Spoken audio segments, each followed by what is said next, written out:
अस्सलाम वालेकुम मेरे यारों मेरे प्यारों में फिरोज भोपाली। सुबह से मैं ये देख रहा हूँ कि साहब ईदगाह जो अपनी है भोपाल के अंदर, उसकी पार्किंग को लेकर सुबह से वीडियो वायरल हो रही है और बड़ा ही हलचल मचा हुआ है पूरे भोपाल के अंदर कि ईदगाह की पार्किंग में एयरटेल का टावर लगाया जा रहा है। उसके लिए भोपाल में कुछ ही लोग पहुंच पाए, जिसमें एक मोहसिन अली करके हैं AIMIM के पार्टी के, तो वो पहुंचे, उन्होंने अपना विरोध दर्ज कराया, उन्होंने धरना भी दिया, मगर शायद उन पे हो गई FIR। तो भाई मैं आपको शाबाशी देता हूं इस बात की कि बिना डरे आपने ये काम किया, क्योंकि भोपाल में मुझे कोई और दिखा नहीं ऐसा करता हुआ जो करना चाहिए था।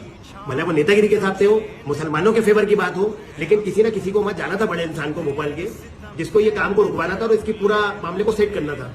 तो भाई एक बात ये समझ में नहीं आ रही है कि वक्फ इतना बड़ा हो गया, वक्फ के लोग इतने बड़े हो गए कि खुद फैसले लेने लगेंगे, अपने हिसाब से चलाएंगे वक्फ को।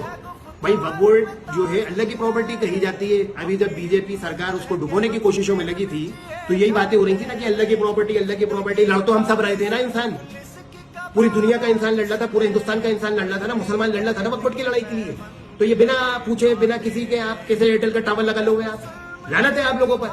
और वक्फ की प्रॉपर्टी मतलब ये है कि वक्फ की हुई, तो नवाब ये दौर की ये प्रॉपर्टी है। नवाब साहब ने अपनी मंशा से ईदगाह और ईदगाह की पार्किंग भोपाल के मुसलमानों को दी थी, जिसमें ईदगाह की नमाज हो जाएंगी, ईद की नमाजें हो जाएंगी और पार्किंग हो जाएगी। तो आप होते कौन हो? सबसे पहली बात यह है कि उसके अंदर एयरटेल का टावर लगाने के लिए आप लोग को जिम्मेदारी इसलिए सौंपी गई है कि आप अपनी मर्जी चलाओ है।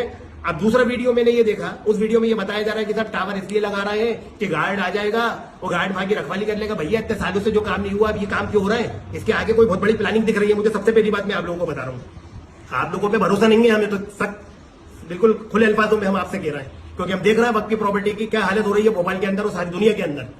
तो आप सबसे पहले ये बात को समझे कि आप ये कह रहे हैं कि चौकीदारी हो जाएगी उस टावर की वजह से। ये दूसरा वीडियो मैंने देखा है, तो मैं ये बताना चाहता हूं कि ईद से थोड़ा पहले वहां पर कैमरे लग गए, वहां पर जो ऊपर लोग चढ़ जाते थे, कुत्ते चढ़ जाते थे, वहां गेट लग गए। तो अब क्या जरूरत पड़ गई आपको गाइड की? इतने सालों से आपने सोचा नहीं। और गाइड को लगाने के लिए वक्फ इतना कंगाल है कि अपनी जेब से गाइड की नौकरी नहीं निकाल सकता, खर्चा नहीं कर सकता। तो ये मेरे समझ में नहीं आ रही है भाई। आप फिर वही वाली बात है कि वक्फ की लड़ाई फिर आप ही लोग लड़ो, हिंदुस्तान की जनता क्यों लड़े? आप बिल्कुल डिक्लेयर कर दो इस बात को कि साहब वो हमारे हिसाब से चलाएंगे, हम तो जनता का कोई मामला नहीं है इसके अंदर। यही लग रहा है सीधा सीधा। तो मैं भाई वहां के जिम्मेदार सरवर पटेल साहब से मैं कहना चाहता हूं, सरवर पटेल साहब, कि कैसे आपने किससे मशवरा कर लिया, कैसे कर लिया, और ईदगाह में जो पार्किंग की जगह है वो पार्किंग के रहते, हमें नहीं चाहिए कोई गाड़ी मार्ट वहां पर। अल्लाह के हुक्म से इतने सालों से चली आ रही है, अभी भी चली आएगी। और अब तो आतिफ अकील साहब ने खर्चा करके कैमरे भी लगवा दिए, तो अब क्या जरूरत पड़ गई गाइड को? और भाई ज्यादा से ज्यादा और पार्किंग की अगर रखवाली करना है तो DVR अच्छा लगा होगा उसके अंदर। जो ईदगाह के अंदर इतने सारे कैमरे लगे तो 2-4 कैमरे पार्किंग में भी लग जाएंगे, उसमें कौन सा बड़ा खर्चा आ जाएगा? लेकिन रखवाली के नाम पर ये जो बहुत बड़ा स्कैम चल रहा है, ये हमारे हिसाब से तो सही नहीं है। और इंशाअल्लाह ताला मोहसिन भाई लड़े थे, मोहसिन भाई की लड़ाई खराब नहीं जाएगी, काम में आएगी। अल्लाह ने चाहा तो ये टावर नहीं लगेगा, परवरदिगार ने चाहा तो। अगर इसमें मुसलमानों की बेहतरी है तो लगेगा, और बेहतरी नहीं है तो बिल्कुल नहीं लगेगा। कोई दुनिया की ताकत उस टावर को नहीं लगवा सकती, ठीक है ना? तो हम भाई इतना ही बोल सकते हैं।